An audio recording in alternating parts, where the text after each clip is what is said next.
11 catatan yang harus saya sampaikan. Yang pertama, untuk Bapak Ibu yang telah melakukan serah terima jabatan, saya ingatkan, kalau di memori tulis bilang barang A ada, maka harus ada di sekolah. Jangan sampai di memori itu barangnya ada, tapi nyatanya di sekolah barang tidak ada, bilang ada di tempat lain. Hati-hati.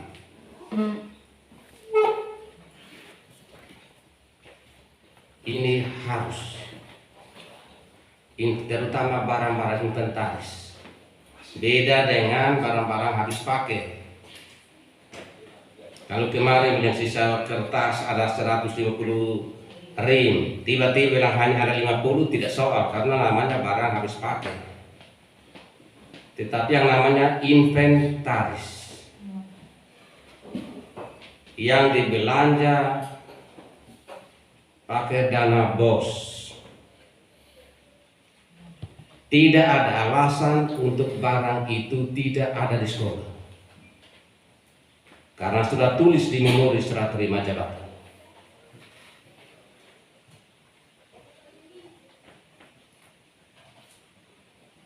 Saya aplaus itu korban itu. Begitu harus serah terima memori, laptop ada sekian. Besok beliau cek ini laptop pun ada di mana.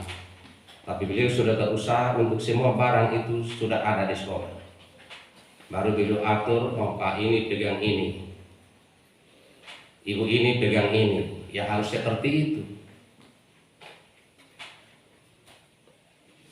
Nah, kalau sudah tulis di memori serah terima jabatan, tetapi fakta lapangan barangnya tidak ada, hati-hatilah. Itu dibelanja pakai uang negara. Yang namanya uang negara sampai 35 tahun pun uang itu masih bisa diperiksa. Ini aturan keuangan. Mungkin kita sudah pensiun juga baru ada temuan itu. Periksa.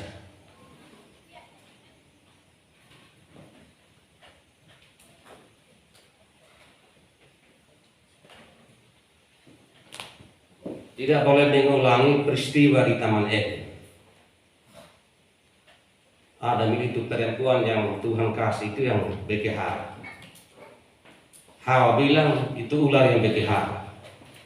Sama dengan Adam mau persoalkan Tuhan. Nah, sudah kamu dua keluar, karena saya sudah jodohkan kamu untuk sama-sama hidup dan terakhir juga mati sama-sama. Jadi untuk beberapa sekolah yang sudah lakukan serah terima baik yang dari Desember maupun masuk Januari ini, lihat kembali isi memorinya. Ada contoh yang saya edarkan, saya sebarkan untuk pakai contoh itu. 2 butir terakhir itu ada omong utang, omong piutang. Kita ada utang misalnya di bank, di toko. Kalau kepala yang lama muat itu dalam memori, maka itu mencari tanggung jawab kepala yang baru. Karena yang lama itu bon atas nama lembaga. Ada nota bon dari kepala sekolah.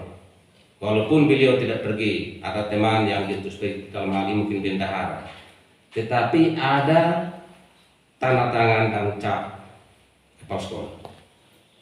Berarti dia bon atas nama lembaga. Jika yang lama tidak sempat selesaikan transaksi itu, maka wajib hukumnya diselesaikan oleh pejabat yang baru. Yang penting transaksi itu secara terang benderang tercover dalam memori serah terima jabatan. Piutang misalnya kemarin ada kostum sekian banyak yang sekolah sudah melakukan transaksi, tetapi sampai dengan saat serah terima jabatan sekolah belum bayar kostum itu, yang notabene-nya mungkin uang ambil dari siswa. itu masuk dalam piutang untuk tagih siswa. Kemarin ada yang tanya saya, Pak Koras, ini di memori tidak ada piutang, tetapi nyatanya banyak siswa yang tidak melaksanakan kewajibannya hampir 1 tahun.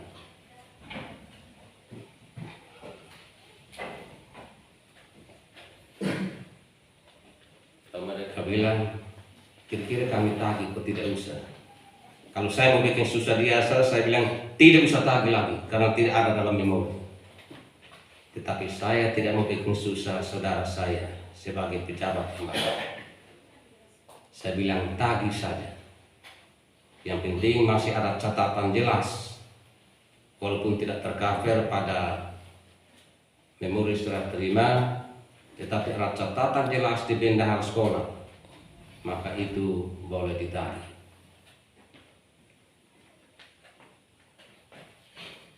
Nah, itu yang piutang.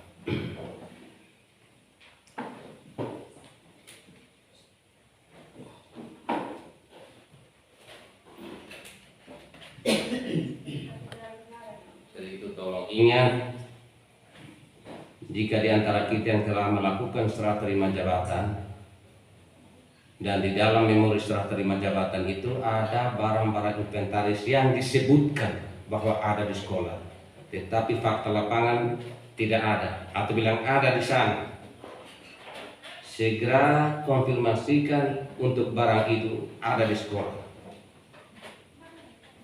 Jangan ikat diri. Kami juga tidak senang kalau suatu saat Bapak Ibu berurusan dengan hukum. Kami tidak senang, walaupun Bapak Ibu senang.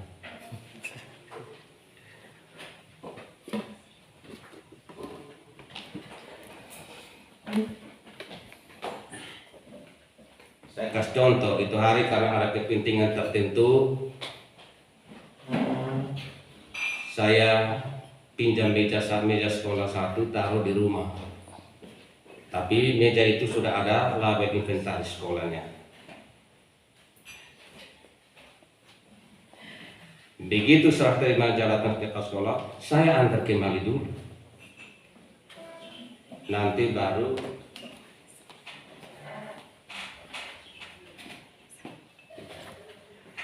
baru kepala sekolah bilang sudah, biar apa pakai sepapun untuk pakai saja. Yang penting tetap tercatat dalam buku bon. Tolong ingat, di sekolah harus ada satu buku namanya buku bon. Barang sekolah yang kita pakai atas kebijakan kepala sekolah dicatat di situ. Meja siswa dengan nomor inventaris sekian. Nah, ini nanti kita lihat di buku induk inventaris. Ada di Bapak ini. Jadi misalnya suatu saat ada pemisahan, ini meja di mana? Bapak ini ada pinjam. Kenapa pinjam? Ini ada buku bon ya Bapak. Buku bon namanya.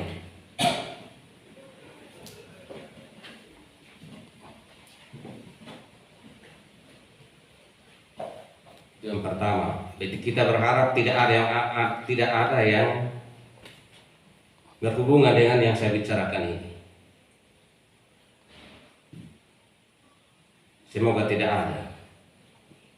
Tetapi kalau ada, diaturlah baik-baik sehingga Bapak Ibu tidak ada dalam lingkaran hukum.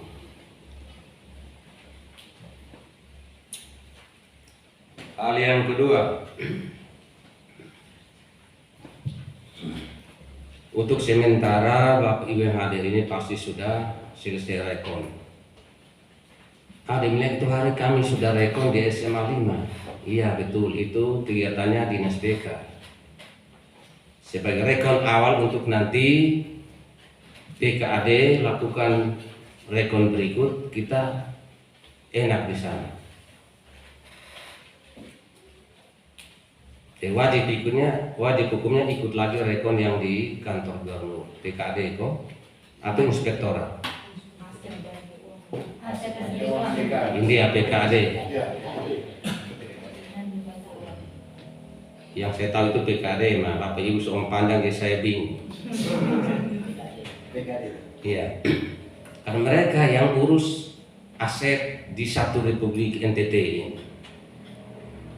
Bapak Ibu kan secara transparan sudah muat dalam laporan BOS setiap tahap bahwa melalui belanja modal SMA ini belanja laptop sekian banyak.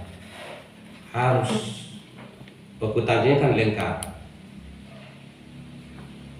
Nah di saat setelah terima jabatan itu ada waktu rekor juga harus ada 2-3 sekolah yang harus berurusan lagi dengan PKD karena ada selisih. Ada yang hampir 80-an juta kwitansinya tidak ada belanja modal ini. Padahal sementara kepala sekolahnya ada ikut rek, sementara ada rekon ini. Tetapi dari PKD panggil kepala yang baru ke sana untuk mereka luruskan. Jadi kepala yang baru telepon saya pergi kok. Ya kalau